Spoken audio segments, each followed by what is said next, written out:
Now when you're leading worship in a small group, obviously it's a very different dynamic. Perhaps you have 10, 20 people in a room gathered around together, and people's voices are much more exposed. So some of the songs you might sing at church on a Sunday where there's a big crowd, a few hundred people, you can really go for it with confidence.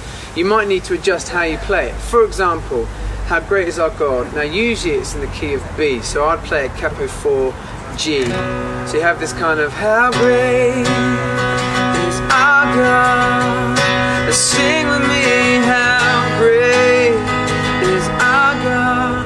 You know, it gets fairly high. When you've got a big band and there's a lot of people around you, it's much easier to sing. But say it's just 10 of you in a room and people perhaps aren't as confident with their singing, that might feel a bit exposed. So what I'd often do when leading in a small group, I would take it down a couple of keys. So I might do it in the key of A.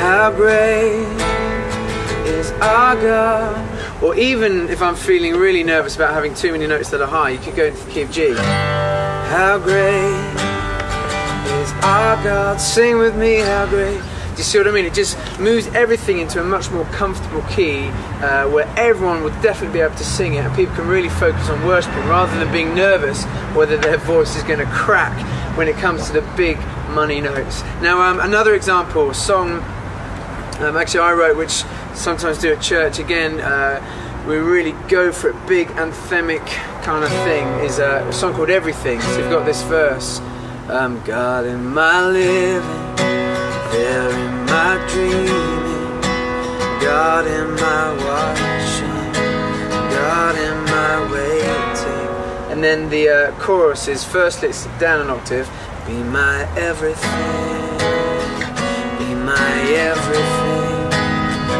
be my everything, be my everything. And then the band kick in, we jump up the octave, be my everything, be my everything, be my everything, be my everything. Now when you've got drums, electric guitars going, it's perhaps easier to sing, but again in a small group that's going to be impossible to use. So what I would tend to do is maybe instead do it in the key of E.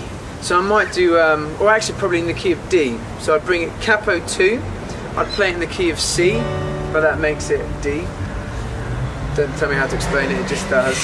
And then you sing it in a much lower way. God in my living, there in my breathing, God in my watching, God in my waiting, be my everything, be my everything, be my everything, be my everything. And we probably wouldn't do the octave jump, so it just sits in a much more comfortable key for people to sing. So there you go, there's a couple of songs to show you how I do them differently if I was leading in a small group. So I'd suggest you go through your songs, make sure they're a comfortable key for everyone to sing so that people can really enjoy and feel the freedom to worship rather than feeling terrified that they're going to make an idiot of themselves.